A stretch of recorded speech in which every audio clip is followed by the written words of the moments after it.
eno zlato doživetje, je res pravo doživetje tule na muzejskem vlaku.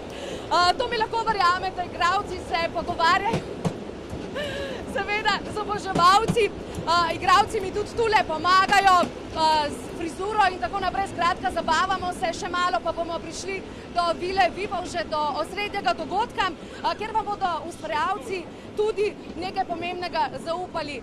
Skratka, Maja pa Žan oziroma Medeja pa Stane, kako sta? Zdaj se že nekaj časa peljemo čez tunele in tako naprej, kako se imata? V redu. Super. Zabavno. Prvič. Ok, in seveda verjetno ste se že kaj pogovarjala s svojimi oboževalci? Dobila kakšen selfie?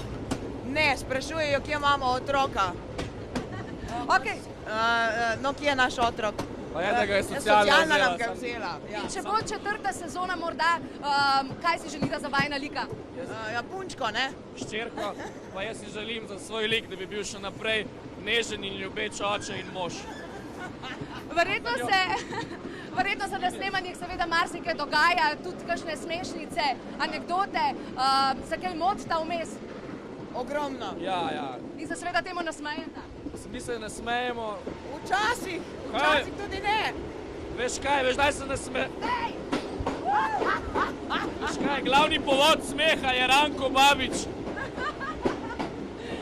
Tudi če ga ni zraven. Tudi če ga ni zraven, skratka, dajmo si pogledati Luparje na snemanjih ene žlahtne štorije.